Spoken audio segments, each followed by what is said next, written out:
Buenas tardes, profesor. Buenas tardes, compañeros. Pues el día de hoy nos ha tocado hablar sobre el tema de hipersensibilidad tipo 3. Los integrantes son José Carlos Villanueva y la que les habla, Hanna Vera. Primero vamos a empezar con una pequeña definición, pues es la formación de complejos antígeno-anticuerpo que con la ayuda de un complemento se van a depositar en los espacios intravasculares u órganos. Algunas de las características es que tiene una reacción inmunitaria tipo humoral, también se produce la producción de inmunocomplejos antígeno-anticuerpos solubles, la activación del sistema del complemento, también pues los complejos inmunes se pueden formar por antígenos propios como extraños y pueden ser locales.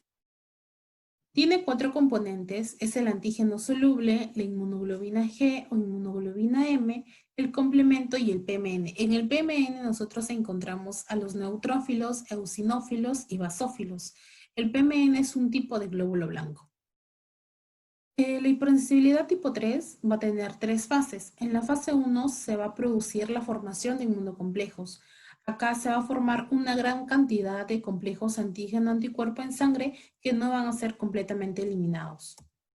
En la fase 2 se produce el depósito de inmunocomplejos, pues acá los complejos antígeno-anticuerpo se van a depositar en el lecho capilar entre las células endoteliales y la membrana basal.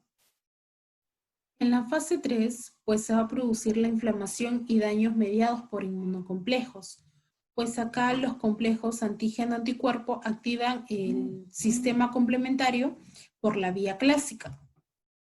Acá, pues, las proteínas del complemento y los complejos antígeno-anticuerpo a los leucocitos al sitio de la lesión. Y acá en la parte 3 es cuando ya los leucocitos mediadores van a liberar lisis mover masivamente la inflamación local. Esto va a producir un daño al tejido y también una agregación plaquetaria. Tipos de reacciones. Tenemos dos tipos de reacciones que son las localizadas y las generalizadas. Pues las localizadas encontramos a la reacción de Artus, al pulmón de granjero y a la enfermedad de criadores de paloma. En las generalizadas encontramos la enfermedad de suero, enfermedades autoinmunes, reacciones farmacológicas y enfermedades infecciosas. Ahora vamos a hablar sobre la reacción de Artus.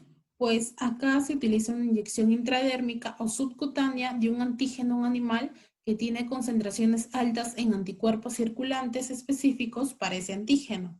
También conduce a la formación de inmunocomplejos localizados y se va a producir un depósito de inmunocomplejos en vasos sanguíneos dérmicos. Ese es un exceso de antígenos.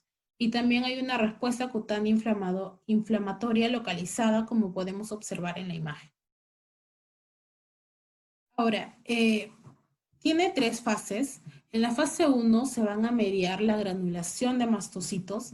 En la fase 2 pues ya van a ejercer atracción quimiotáctica de neutrófilos. Y en la fase 3 se estimula la liberación de enzimas líticas de los neutrófilos que intentan fagocitar inmunocomplejos cubiertos con C3b.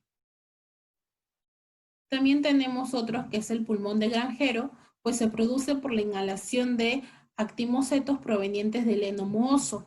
Y también la enfermedad de criadores de palomas. Acá se produce por la inhalación de una proteína que se encuentra en el polvo de evacuaciones secas. Listo, ahora vamos a hablar sobre la enfermedad del suero, que vendría a ser la reacción de la hipersensibilidad después de la administración de un suero extraño, como vendría a ser el suero antitetánico y el suero antidiftérico del caballo. El individuo receptor va a desarrollar células T específicas para las proteínas del suero. En este caso, los ACS que vendrían a ser la formadora de células T van a formar inmunocomplejos circundantes con los antígenos séricos extraños. Luego, vamos a tener que las manifestaciones van a depender de la cantidad y del tamaño de la inmunodeficiencia combinada severa y esto va a determinar el sitio del depósito.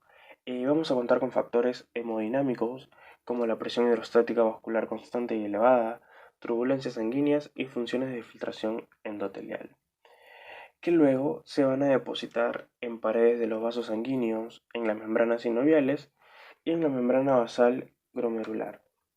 Luego, vamos a tener a complejos inmunes.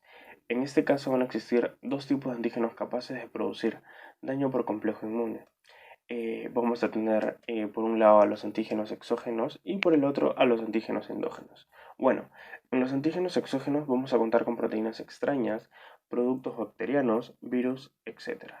Y en los antígenos endógenos vamos a contar con componentes del propio organismo.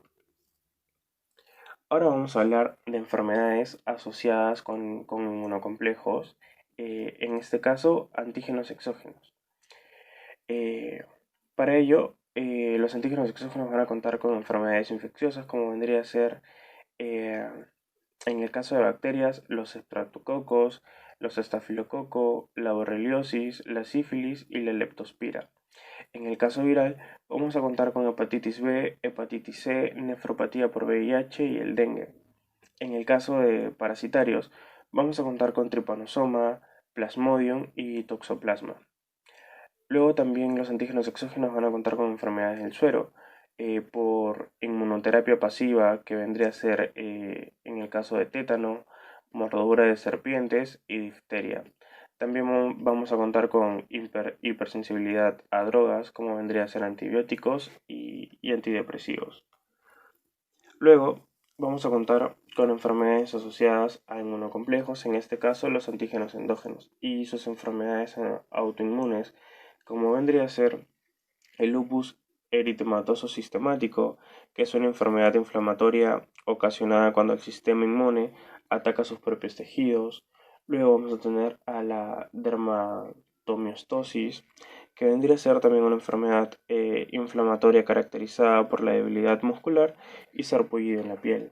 Y por último, vamos a tener a la artritis reumatoide, que también es una enfermedad inflamatoria que va a afectar a muchas articulaciones y en algunos casos graves afecta a los órganos internos. Vamos a hablar sobre las características de la respuesta inmune.